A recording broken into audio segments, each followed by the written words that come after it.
క్షేమము నీ శాశ్వత జీవము నా జీవిత కాలమంతయు నీవు దయచేయువాడవు. కృపాక్షేమము నీ శాశ్వత జీవము నా జీవిత కాలమంతయు నీవు దయచేయువాడవు. మహోన్నతమైన నీ ఉపకారములు తలంచుచు అనుక్షణము.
ఎగిరిపోదమా క్రీస్తు ప్రేమలో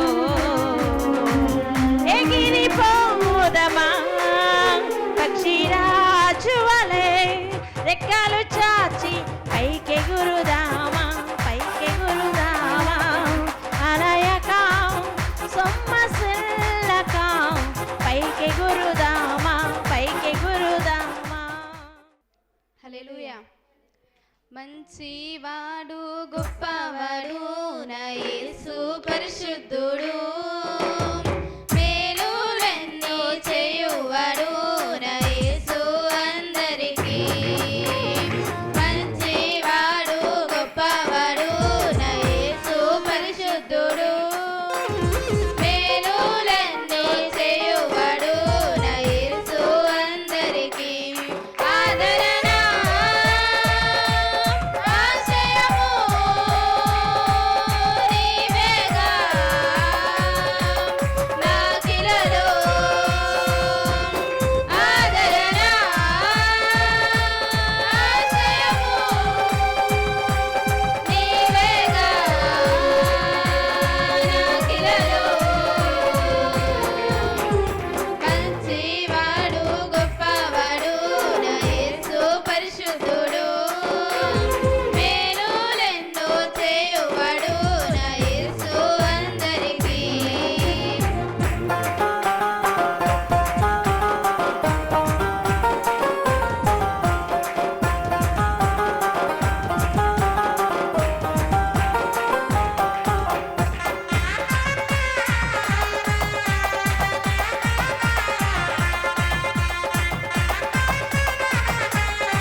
ప్రియులారా, దేవుని మహాకృపను బట్టి దేవుడు 2024వ సంవత్సరం అంతా కాసి కాపాడి 2025వ సంవత్సరం మనకిచ్చి ఈ ఆదివారం అనగా ఈ 19వ తారీఖున ఏ రీతిగా దేవుని స్తుతించడానికి, అదే రీతిగా మరి గ్రేస్ ఛానల్ ద్వారా మీ టీవీల్లో మీ ఇళ్లలోకి రావటానికి దేవుడు కృప చూపారు.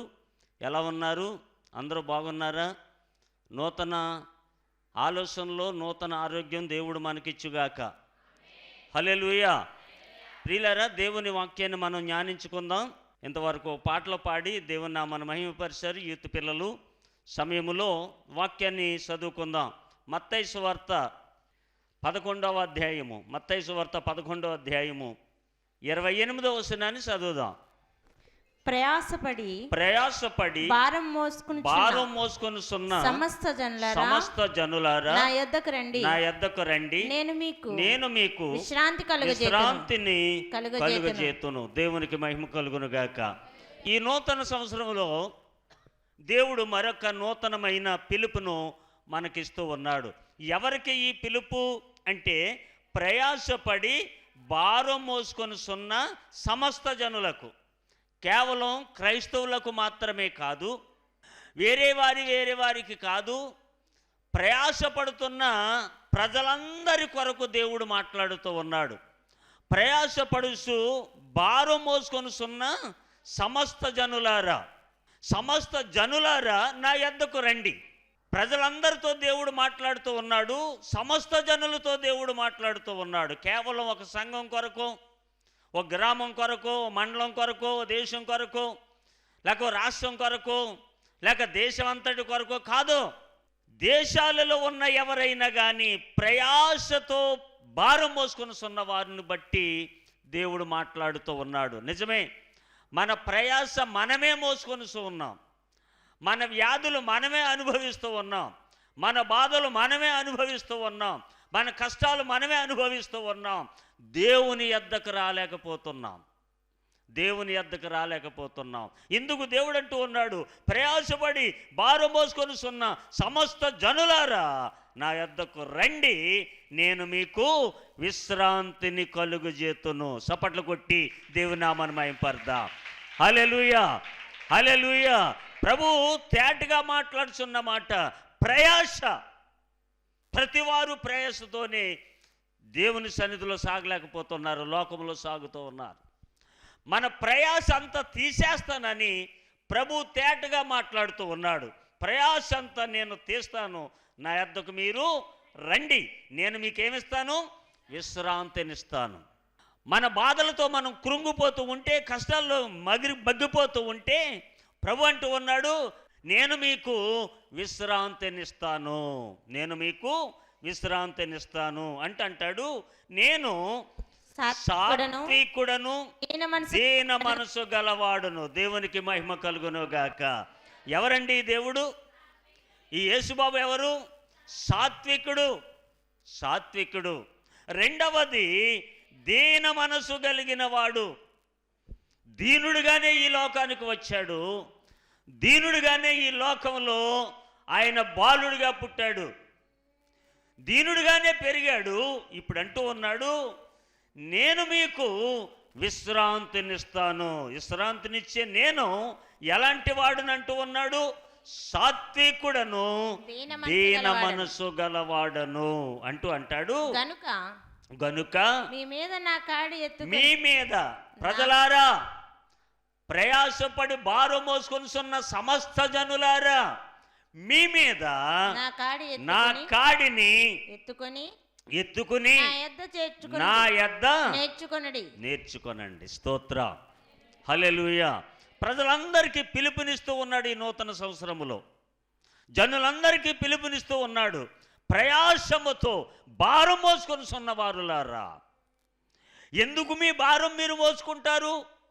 మీ భారమంతా నా మీద వేయండి.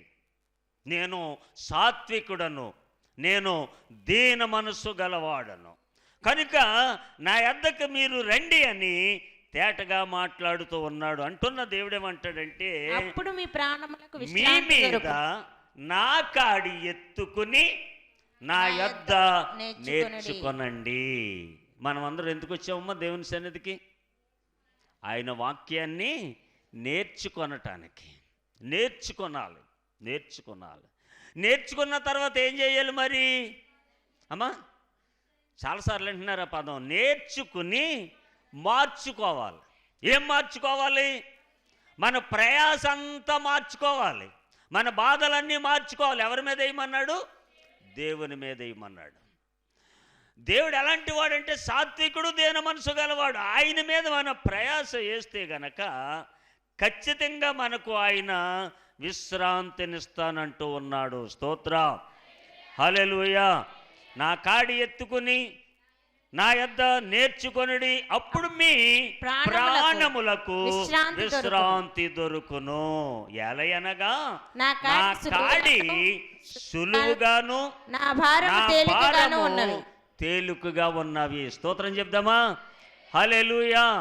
ఎంత మంచి మాట ఈ నూతన సంవత్సరంలో ప్రభు అయిన యేసు మనతో మాట్లాడుతున్నాడు. వినండి, మనం ఏం చేయాలంటే ఆయన కాడిని ఎత్తుకుని ఆయన యొద్ద మనం నేర్చుకుంటే, ఆయన వాక్యాన్ని నేర్చుకుంటే, ఆయన ప్రేమను నేర్చుకుంటే, ఆయన సత్యాన్ని నేర్చుకుంటే, ఆయన సత్య స్థాపనలో మనము సాగితే, ఆయన అంటూ ఉన్నాడు, నా కాడి సులువుగా ఉంటుంది రండి, నా భారము తేలికగా ఉన్నది. స్తోత్ర. ఎలాంటి భారమైనా తేలిక చేయగలిగిన వాడు మన దేవుడు. స్తోత్రం చెప్దామా? పాప భారము లేదు మనకు, మరణ భయము లేదు మనకు, పాప లేదు, మరణ భయము లేదు మనకు, నరక బాధ లేదు మనకు, నరక మరువకండి యేసు ప్రభుని మరువ.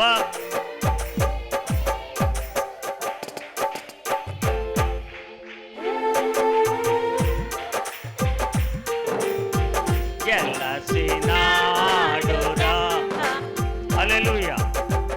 మనకేమీ లేదు, పాప భారము లేదు. అంటే పాప భారాన్ని తీసేస్తానంటున్నాడు ఆయన. మరణ భయం లేదు, నరక బాధ అంతకంటే లేదు. ఎవరికి? ప్రయాసముతో భారం మోసుకుని సున్న సమస్త జనులైన వారు దేవుని యొద్దకు వస్తే, దేవుని వాక్యాన్ని వింటే, దేవుని వాక్యాన్ని అనుసరిస్తే, ఆయన మాటలు నేర్చుకుని మన జీవితాలు మార్చుకుంటే, ప్రభు అంటూ ఉన్నాడు, మీకే భారము లేదు, భారమంతా నా మీదే వేయండి, భారమంతా నా మీదే వేయండి. ఆయన అంటున్నాడు, నా కాడి చాలా సులువుగా ఉంటుంది, నా కాడి చాలా సులువుగా ఉంటుంది. చూడండి, కాడిని బట్టి ఇంకొక మాట మనం చూద్దాం. విలాపవాక్యములు 3వ అధ్యాయము 27వ వచనాన్ని చదువుదాం. విలాపవాక్యములు 3:27. యవన కాలమున, ఎప్పుడండి? యవన కాలమున కాడి మోయుట నరునికి మేలు. ఆలోచించండి.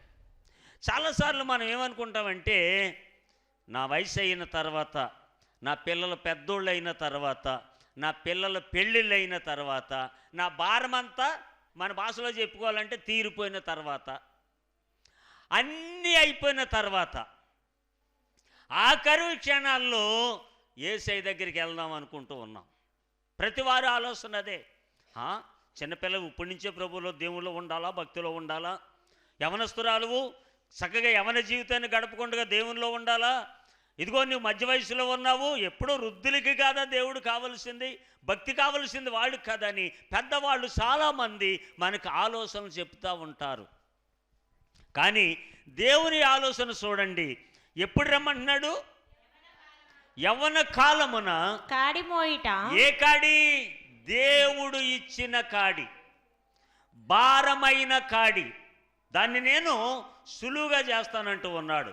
కనుక యవ్వన కాలమున కాడి మోయిట కాడి మోయుట నరునికి మేలు నరునికి మేలు మేలు. స్తోత్రం. కాడి అంటే మీరు అనుకోవచ్చు ఏదో ఎడ్లు బండి కాడు లేదా నాగల కాడు అనుకోవచ్చు. కాదు కాదు, మన భారం అనే కాడిని ఆయన మీద వేస్తే ఆయన కాడి మనకేస్తాడట. ఆ కాడి ఎప్పుడైతే ఎత్తుకున్నామో మన భారాలన్నీ దేవుడే తీసేస్తానంటున్నాడు. కాడి అంటే ఏదో అనుకుంటున్నారా? కాదు.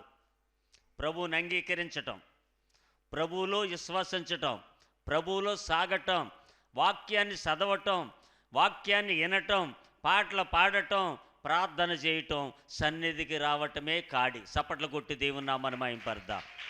హల్లెలూయా, హల్లెలూయా. ఇంతకంటే సులువైన కాడి ఇంకెక్కడైనా ఉందంటారా?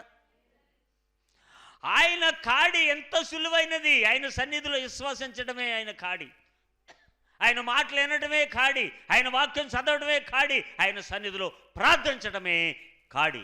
ఈరోజు అనేక మంది ఈ కాడిని ఎత్తుకొని ప్రార్థనా జీవితాలు కట్టుకుని విశ్వాసంలో బలపడి ఆయన రాజ్యవ్యాప్తికై వర్ధిల్లుతున్న అనేక మంది అద్భుత రీతిలో దీవింపబడ్డారు. స్తోత్ర, హల్లెలూయా. ఆయన కాడి ఇది, ఆయన కాడి ఇది. మన కాడి మాత్రం పాపపు కాడి, రోగాల కాడి, కష్టాలనే కాడి. ఈ కాడిలన్నీ ఏ మీద వేయమంటున్నాడు? నా మీద వేసేయండి. ఈ కాడి, మీ కాడి నా మీద వేయండి, నా కాడి మీరు ఎత్తుకోనండి. ఇప్పుడు మన కాడి సులువ, దేవుని కాడి సులువ. ఏమండి? ప్రార్థన చేయటం కష్టమా? వాక్యం చదవటం కష్టమా? పాటలు పాడటం కష్టమా? దేవునిలో విశ్వాసంతో సాగటం కష్టమా? కష్టం అనుకుంటున్నారు ప్రజలు. కాదు కాదు కాదు, చాలా సులువైన కాడి మీకు ఇస్తానంటున్నాడు. భారమైన కాడి ఆయన మోస్తానంటున్నాడు. దేవునికి మహిమ కలుగునుగాక. హల్లెలూయా. ఆ కాడి ఎత్తుకుంటానికి సిద్ధంగా ఉన్నావా? ఆ కాడి వద్దకు రావటానికి నువ్వు సిద్ధంగా ఉన్నావా? ఆ కాడిని, నీ భారం అనే కాడి యేసు మీద వేసి, యేసు ఎత్తే కాడి నువ్వు ఎత్తుకుంటాకు విశ్వాసంగా నువ్వు ముందుకు సాగుతున్నావా? అందుకంటున్నాడు, ఎవరు రావాలంట? రాశాడు అక్కడ. ఎవరంట అమ్మా? యవ్వనులు, యవ్వనులు. సొలొమోను అంటాడు, నీ బాల్య దినముల యందే నీ సృష్టికర్తను స్మరణగా తెచ్చుకో.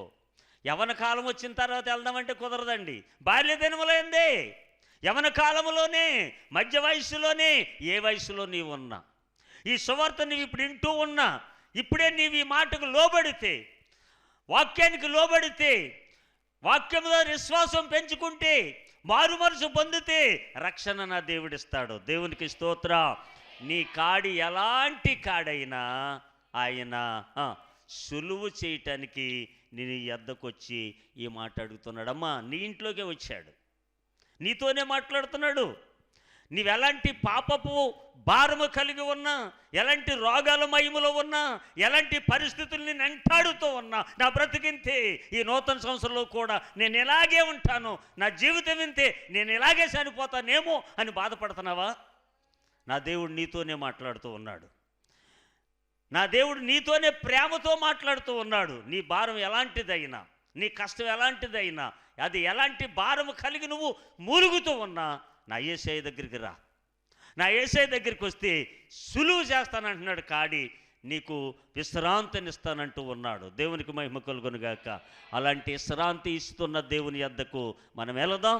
దేవుని సన్నిధిలో ఆయన మాటలు విని ఆ కాడి ఎత్తుకుని సులువుగా మన జీవితాలు మార్చుకుందాం. ఈ నూతన సంవత్సరంలో అలాంటి మంచి కృప దేవుడు మనకిచ్చి నడిపించునుగాక. ఆమేన్. వాక్యం దేవుడు దీవించుగాక. ఈ ప్రత్యేకమైన సమయంలో ఈ కార్యక్రమం కొరకు ప్రసాద్ గారు వచ్చి ప్రార్థన చేస్తారు. ప్రార్థనకి ఏకీభవిందామండి. ప్రతి ఒక్కరు కూడా ప్రార్థనకి ఏకీభవించండి. ప్రార్థన చేసుకుందాం. ప్రార్థన. పరిశుద్ధుడా, మహోన్నతుడా, గొప్ప దేవ, ప్రేమ నమ్మకం కలిగిన ప్రియ పరలోకపు తండ్రి, పరిశుద్ధమైన దేవ, మీ ఘనమైన నామం బట్టి వందనాలు, స్తోత్రములు చెల్లిస్తూ ఉన్నాం. ప్రభువా, ఇంతవరకు మీ ఆత్మనిచ్చి మమ్మల్ని అందరిని నడిపించిన విధానానికే మీకు వందనాలు చెల్లిస్తున్నాం. ప్రభువా, వాక్యమై ఉన్న దేవా, వాక్యం ద్వారా మాతో మాట్లాడినందుకు మీకు వందనాలు, స్తోత్రాలు. ప్రభువా, ప్రయాసపడి భారము మోసుకొనిచున్న సమస్త జనులారా నా యొద్దకు రండి, నేను మీకు విశ్రాంతి కలగజేస్తానని సెలవిచ్చిన గొప్ప దేవా, మీకు వందనాలు చెల్లిస్తున్నాం తండ్రి. మా అవసరాలన్నీ తీరిపోయిన తర్వాత కాదు కానీ యవ్వన కాలమునందే యెహోవా కాడి మోయుట నరునికి మేలు అని ప్రభు చక్కటి మాటలు మీ దాసుని ద్వారా మాకు వినిపించినందుకు మరొకసారి మీకు వందనాలు చెల్లిస్తున్నాం ప్రభువా. మీ బిడ్డలమైన మేమందరం కూడా మీ సన్నిధిలో మీ కాడిని మోస్తూ మీ సువార్త పనుల్లో ముందుకు సాగిపోయే వారంగా మమ్మల్ని అందరినీ కూడా ఉంచి మీ కృప ద్వారా మమ్మల్ని భద్రపరిచి మీ ఆత్మనిచ్చి మమ్మల్ని నడిపించి వాక్యాన్ని దీవించి ఆశీర్వదించి మా హృదయాల్లో ఫలింపచేయమని యేసు నామమున ప్రార్థిస్తున్నాము తండ్రి. ఆమేన్.